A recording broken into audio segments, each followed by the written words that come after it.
Alright, lesson 1. Here we go.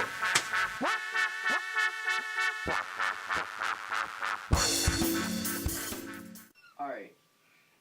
What's good, guys? It's GB Drums. This is my new channel. Here I will be doing lesson videos, tutorials, covers, beats, everything you'll need to be a good drummer. Personally, I've been playing for about 12 years. So I'd like to say I'm pretty experienced, but like you guys, I have a lot to learn as well. So let's get started. Here, I got my drum kit on deck. The first thing that drummers want to know how to do is to make the kit the way they want it to be. So I'm talking tuning, setup, good equipment, all that good stuff. So we got my Pearl kit over here, Remo heads, Evans, and Evans. A part of being a good drummer is having sounds that you like, because that's what really establishes how you play. If you have a low sounding snare drum, for example, it's going to be more of a fat snare sound. You won't be doing anything too crazy on it, but if it's really tight, it has a really pop sound, then of course you're going to want to do more on it. So we're going to start with tuning the snare drum. Supplies you're going to need. Boom. Trusty tuning key. Every drummer should have one or two of these. This is your standard one. You have slightly more advanced ones that easily to use, but he's pretty cheap. Alright, so here's a close-up of my snare drum. As you can see, it's fairly ordinary. Got my moon gel on it. Here are the pieces. You have the rim. You got the lugs on it. That's how you tighten it. Here's the little doohickey that controls the snare. If you turn it off, pushing it down, you get no snare sound because it pushes the snares on the bottom down. If you turn it up, then the snares will be pulled up to the bottom head. You can use this to control how much pressure is put on the bottom of the snare, so that's helpful if you want to get different sounds. And here we have the bottom of the snare. As you can see, I'm using a plastic head. This is a stock brand. It's what came with the snare drum. These would be the snares. This is what I was referring to. It's just a bunch of metal wires attached together, and when you pull them, that's how you get that snare type of sound. Usually there's a little string attached to the snare that goes to the button over here that I mentioned before. That's what used to control it. Now, side note, tuning the top head and tuning the bottom head is pretty much the same procedure, but what you want to do here is turn off your snares. This is a good technique. You want to turn off your snares, put a stick, just getting an ordinary stick over here.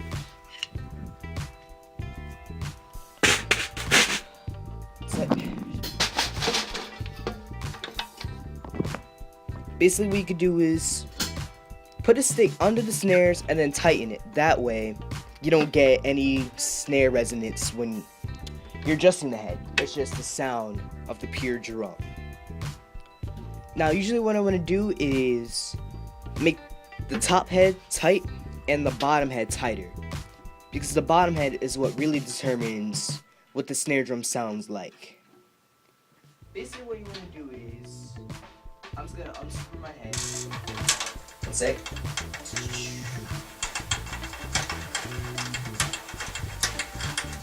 This is a little tedious. 72 hours later. Okay, while I'm unscrewing this, few tips. When you're tuning your snare drum, you want to keep the sound as even as possible. You don't want one side to be super loose and the other side to be super tight, because it will give it uneven tones and you might break your snare. Trust me, it's happened to me before. You also have two types of heads. You have the coated heads and you have plastic heads. Coated heads are usually better for snare drums or more of a warm sounding drum if you're going to use it for the toms. If you're going to use plastic heads, some people use it on the snares, which is cool to tune it right, but people usually use it on their toms that I have here. So it's all based on personal preference.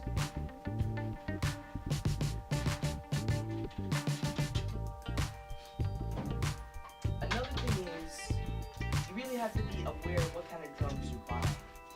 Because if you get a really bad kit and you spend 3 hours tuning it, you're still gonna get, you know, an okay sound. In comparison to maybe like a DW kit in 5 minutes or something. So be aware of that as well.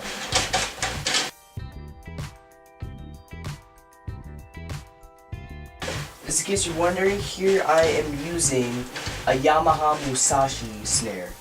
Pretty cheap. They sell for about $250 to $300. You go on eBay, very, very nice. And very compact as well.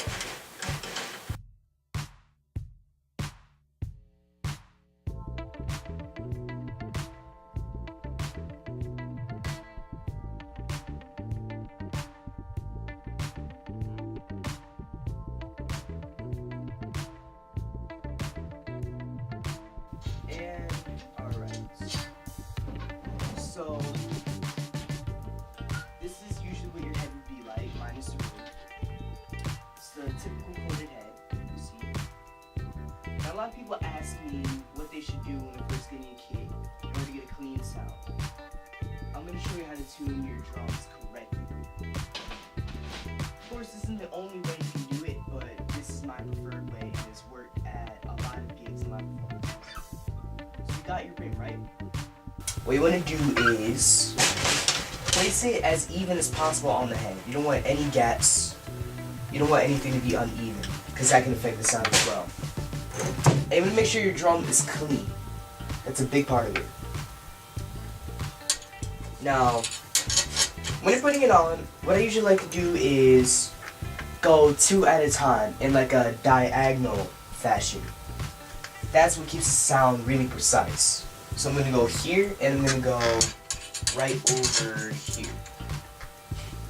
Now what some people like to do is use their fingers and adjust it until they can't move, then they use their tuning keys. So we'll do that. It's very convenient and it gives you a lot more control and a better feel of how the kit's going to sound.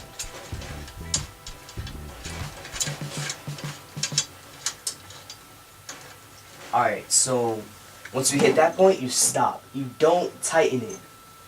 Because when you tighten it, it starts to bend the head and it really messes it up. You put everything on first, then you adjust it. So we're going to do that.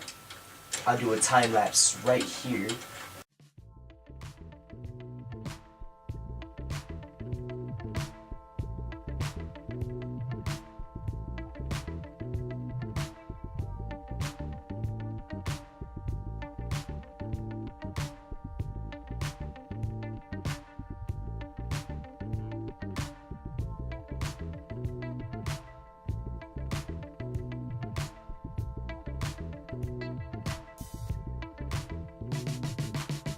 Alright.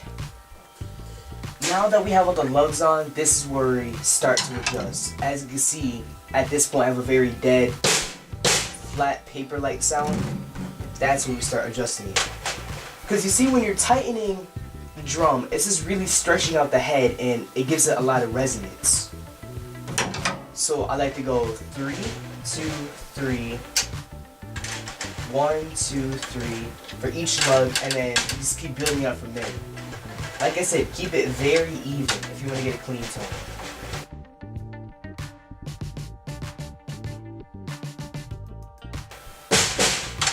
So you see, you still have a dead tone. 2, 3. Alright. Then you go to 2.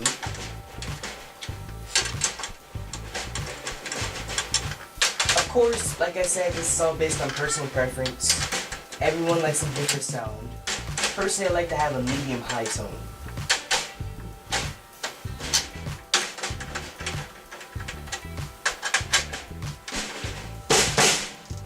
We're getting closer to the sound. Alright, so we're going to do a 4. Now we're starting to get the precise sound we're looking for.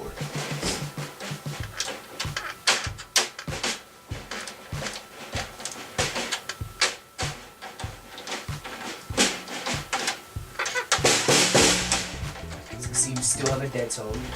but it's starting to get the resonance, you know, the type of sound you hear usually from the snare drum.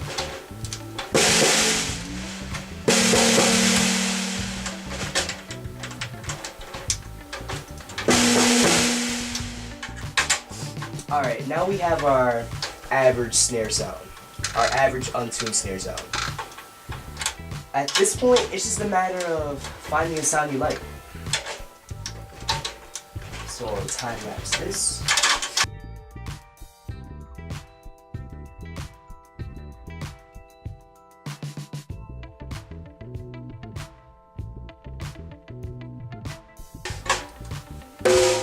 Alright, so we finished tuning the snare. Here's the ending result. Sick.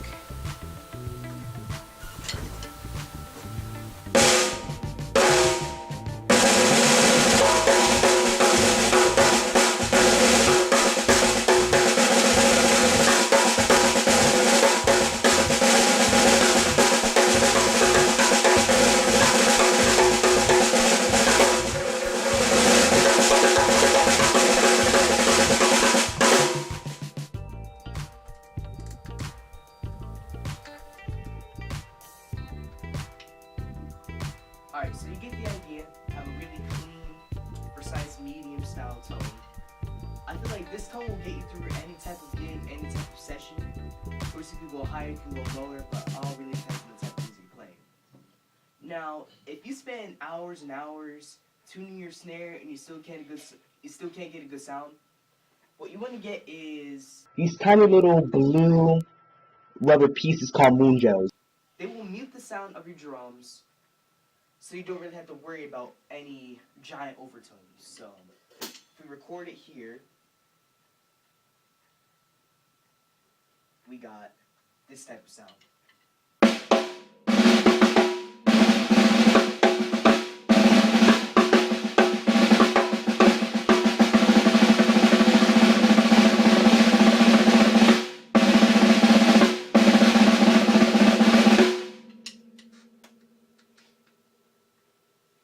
As you can see, it has a lot less ring. I feel like this would be really good for studio sessions where you're kind of in the background. You don't really want to be noticed too much. You just want to flow with the sound.